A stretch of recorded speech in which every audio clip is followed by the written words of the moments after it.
Bienvenue sur Sweet Life, le podcast où l'on explore ensemble comment s'aimer, se recentrer et cultiver un quotidien rempli de douceur et de bien-être.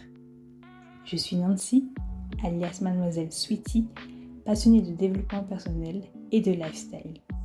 Ici, je partage avec toi des réflexions, des astuces et des expériences pour t'accompagner dans ton cheminement vers une vie plus équilibrée et apaisée.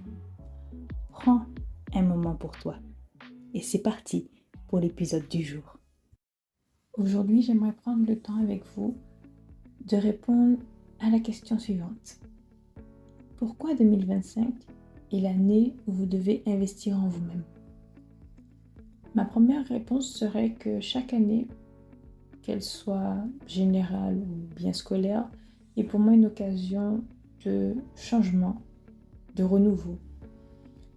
Ou comme je pourrais le dire, de repartir à zéro. Je pense aussi que c'est un moment opportun pour chacun d'entre nous d'aller un peu plus loin dans son développement personnel. Une autre manière, une autre chance, une autre opportunité, une autre occasion d'évoluer, d'avancer, de progresser dans n'importe quel domaine qu'il soit. Et justement, en parlant de domaine, j'aimerais partager avec vous quelques-uns qui pour moi sont très importants où il faudrait investir. Le premier serait le temps pour vous-même ou pour soi. Je parle par exemple de ces petits moments à vous, seul, comme des solo dates. J'avoue que rien que d'y penser, j'étais pas friande de ces solo dates, je trouvais ça bizarre de se retrouver seul à un endroit alors que cet endroit en question, il y a du monde qui sont souvent en groupe, que ce soit un groupe d'amis, en couple, famille ou autre. Et le fait d'être seul, de ne pas pouvoir partager ce moment avec quelqu'un, pour moi, c'était inconcevable, inimaginable. Mais à force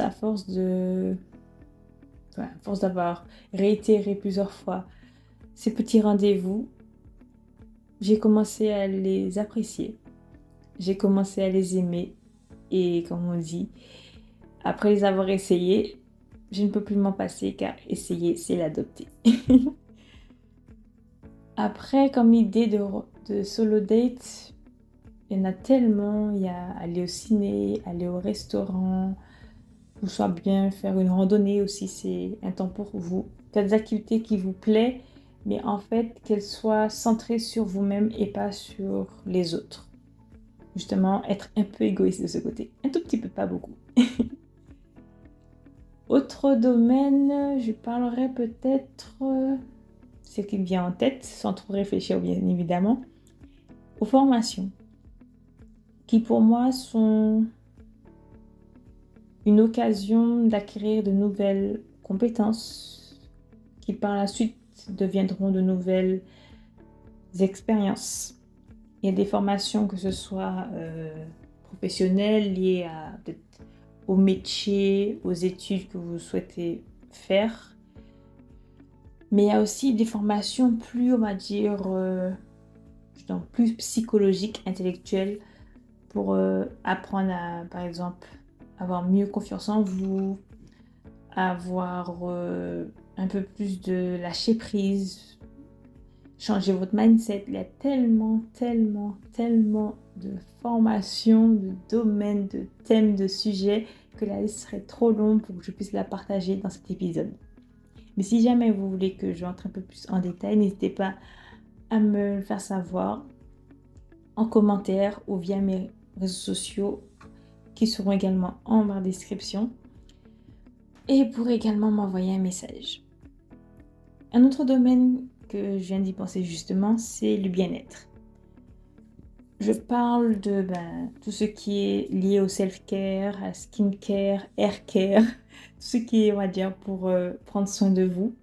Mais ça passe également par l'alimentation et le sport. Tout ceci pour moi est lié. Quand tu parles d'alimentation, tu peux bien manger des fois, mais pour tonifier, raffermir avoir un changement dans ta shape, dans ton physique, c'est lié au sport. Et le sport est lié à l'alimentation parce que tu peux être amené à faire énormément d'activités physiques. Mais si ton alimentation n'est pas équilibrée, n'est pas, je dirais, saine, n'est pas bonne, ça ne va pas marcher. Et le bien-être également parce que c'est bien beau, on va dire, comme on dit, faire travail, boulot, dodo. Mais des fois, tu as besoin de ce petit temps à toi, consacré rien qu'à toi. Tu te fais des petits soins, des petits masques, des petits gommages. Tu te fais un bon shampoing, un bon moment cocooning, tu allumes des bougies, rien que d'y penser, ça me fait rêver.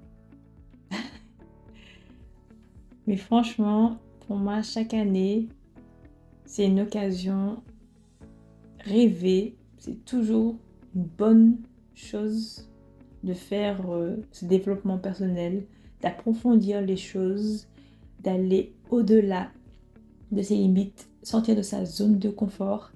Certes, ça fait peur de l'inconnu, mais qu'est-ce que ça fait du bien dès qu'on a dépassé ce cap, on a pu aller au-delà, surmonter tellement d'obstacles et qu'on regarde derrière soi et on se dit « j'y suis arrivée ». Si je devais conclure cet épisode en quelques mots ou en quelques phrases, je dirais qu'il faut que vous preniez votre temps, qu'il ne faut pas vous précipiter, ne pas aller plus vite que la musique, allez à votre rythme. Car, comme dirait une expression, c'est graine d'iri qui a rempli sac d'iri. C'est petit à petit que l'oiseau fait son nid. Donc, allez doucement mais sûrement, savourez chaque instant, profitez du moment présent, félicitez-vous du chemin que vous avez parcouru. Et surtout dites-vous que c'est petit pas après petit pas que vous allez transformer votre vie. Merci d'avoir pris le temps d'écouter Sweet Life. J'espère que cet épisode t'a inspiré et t'apporte des clés pour créer la vie douce et alignée que tu mérites. Si cet épisode t'a plu, n'hésite pas à le partager ou bien à laisser un petit mot. On se retrouve très vite pour un nouvel épisode. En attendant, prends soin de toi et profite pleinement de ta Sweet Life. À bientôt, ou si je pourrais dire ainsi, en lot de soleil.